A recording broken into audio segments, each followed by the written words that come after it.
set. Camera speed. Sound production, take one. Action! When you have a run where you don't miss,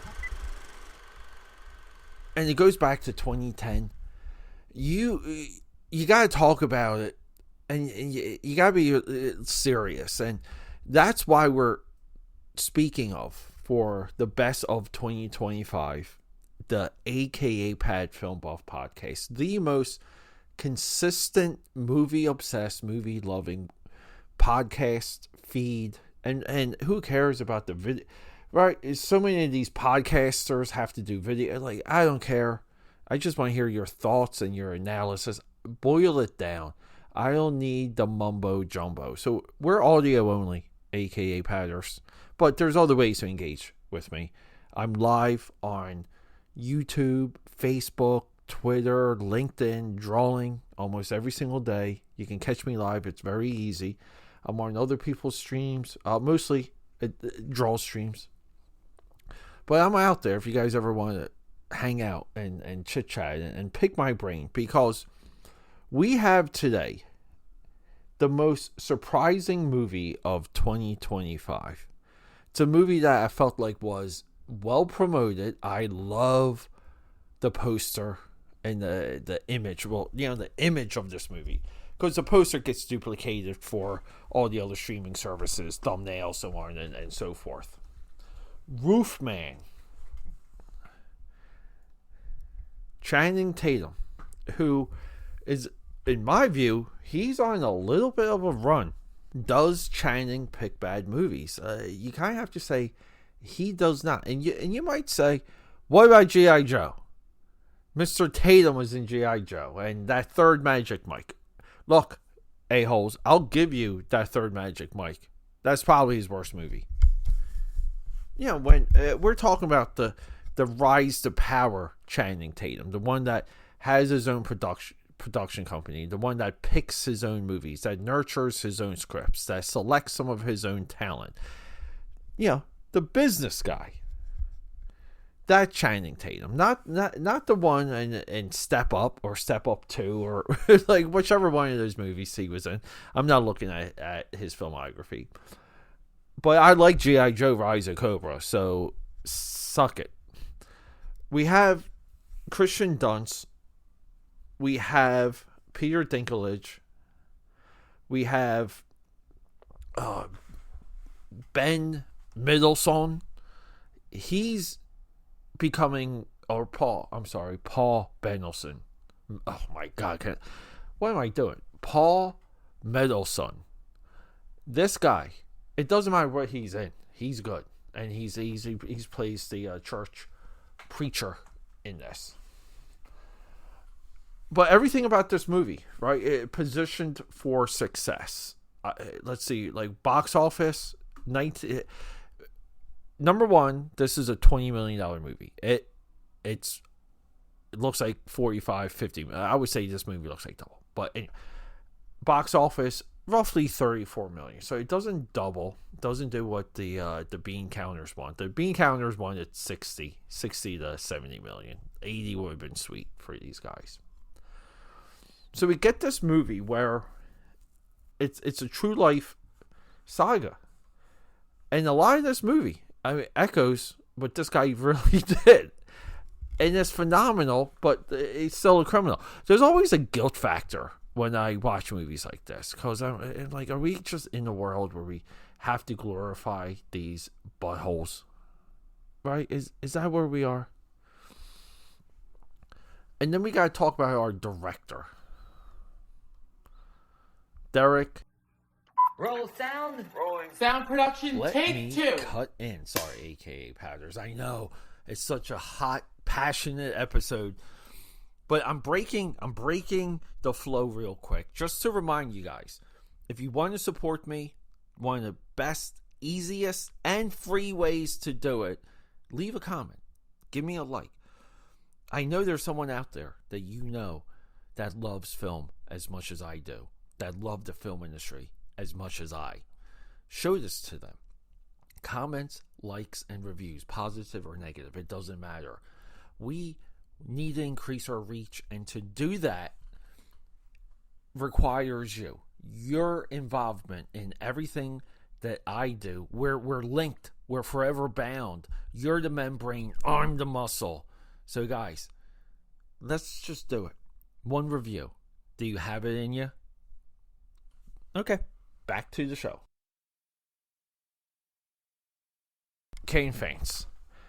And his run, like his stretch, I mean, it goes 2010 Blue Valentine, which is one of the most gut-wrenching movies you can watch.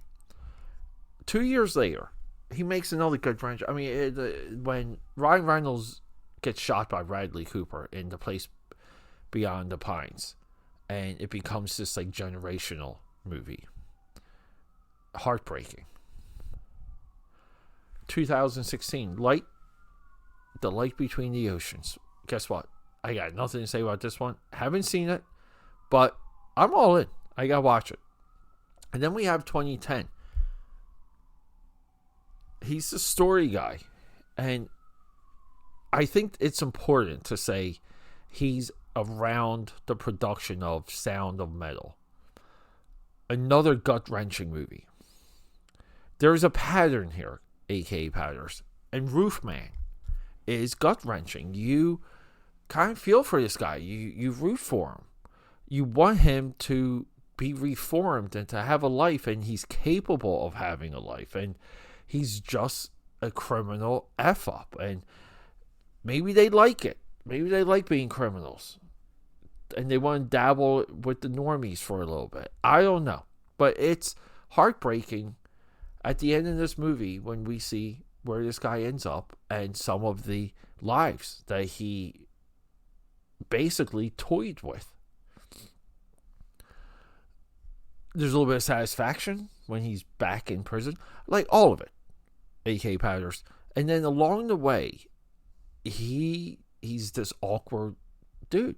And he's Channing Tatum, meaning he's got that quick quips, and he's witty, and like all the Channing Tatum things that we love. He's also jacked. Nice naked scene in this movie too. The most Instagrammable, TikTokable, viral scene in this movie was spoiled by the trailer, which is when he's discovered in Toys R Us completely naked. And that's a little bit of, right, like the hook of the movie. This guy breaks into places through the roof. I used to, back in the day when I worked, we were a web design firm, but we were next to a design shop. Same owner, same clients, but we were a separate company. The owner for that place used to discuss how, when they install signs, they have to kind of ask a lot of questions about the materials used for the face of some of these buildings and where they're doing the installs. And it's not just about the struts, it's about the actual materials, because he would say that if you ever wanted to break into a Best Buy or a Target, you can just break right through the wall. You can just kick right through the wall.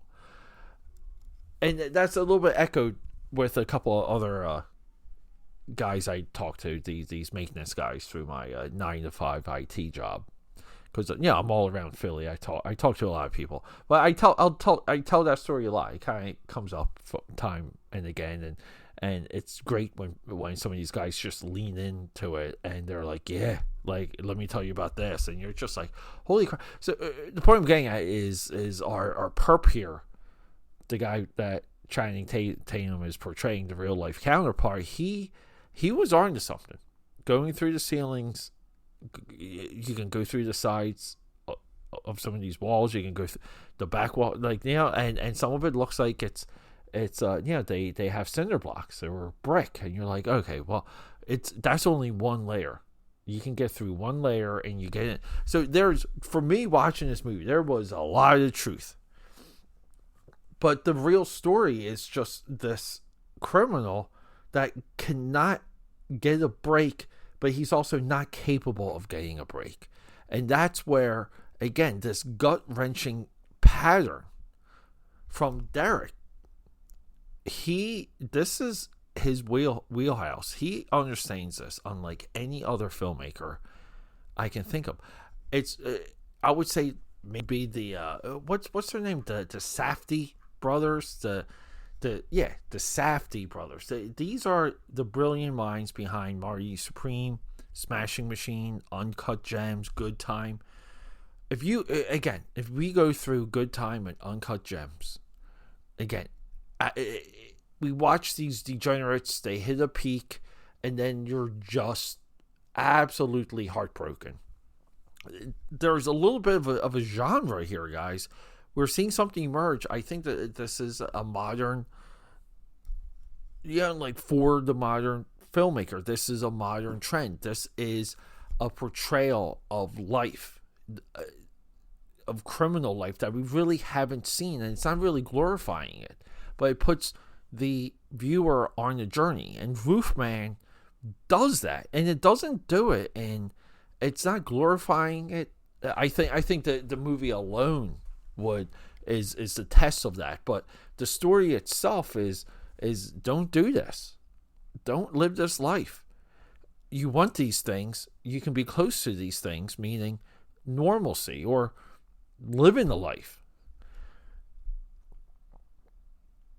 Kristen Dunst is phenomenal in this movie. I was not expecting that. Was she she's the girl in Blue? No, is she in Blue Valentine? No, that's Michelle Williams.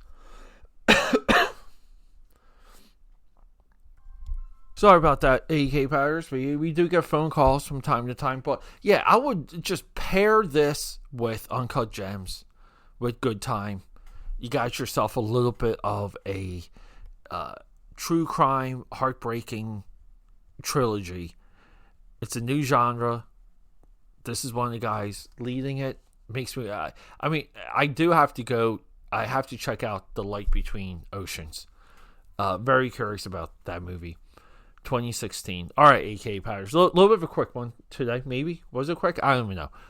I love you. Rock and roll. The most surprising movie of 2025 was Roofman. Well deserved. Roll sound. Rolling. Sound production, take 2. Let's take this time real quick, AKAPADers, my fellow film buffers, and let's just go over the schedule. This is years in the making. This type of rollout I've been planning for years, but we're finally here. So here we go. Early in the morning, that's the new stuff. 8 a.m. Now, 8 p.m., Monday, Tuesday, Thursday, Friday, these are movies maybe of something coming out. Like if there's a Marvel movie coming out and we want to do a retrospective on that particular franchise, or if Sylvester Stallone comes back and gives us Rocky Part 18, we might want to use the later time slots for a week or two to go over all of the Rocky movies. Now, we have a lot of different threads on this podcast that's explored 8 p.m. So 8 a.m., 8 p.m. Wednesdays at 8 p.m., this is our creator spotlight. We could do an episode on Martin Scorsese, Steven Spielberg, some of the new guys, Spike Lee, even composers, guys like John Williams. This brings us into the weekend. Saturday, Sunday morning. Again, we're back at that 8 a.m. drop. We do cartoons because I want to emulate the times where you would wake up with a bowl of cereal and watch cartoons all day Saturday and all day Sunday, and then eventually you would get to touch grass because you would have one of your friends knocking on your door to play in a touch football game or even some baseball, basketball. The weekend nights, let's get into education. 8 p.m. Again, all of our drops are either 8 a.m. or 8 p.m. But the weekend nights, documentaries, and I focus on creative documentaries because I feel like a part of this film buff movement that we're all bathing in, that I'm super grateful for, is education.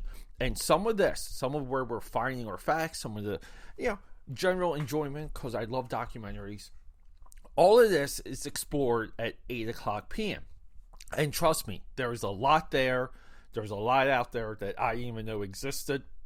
And we're going to go beyond that too. We're going to get into some of the graphic art, some of the special effects, some of the makeup documentaries. There's a lot to learn, and I'm so happy to bring you the 9 p.m. because, guys, you guys know I'm an autodidact. I am self-educated. Sure, I have some certifications. Sure, I spent time at the Art Institute of Philadelphia for animation. But in large, I'm a self-educated, self-made person that's connected to the weekend 8 p.m. drops. My AKAPADers, my film buffers, I hope to see you there for all of it.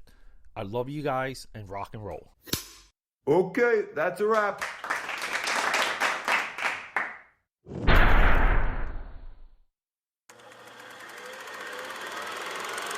Okay, that's a wrap.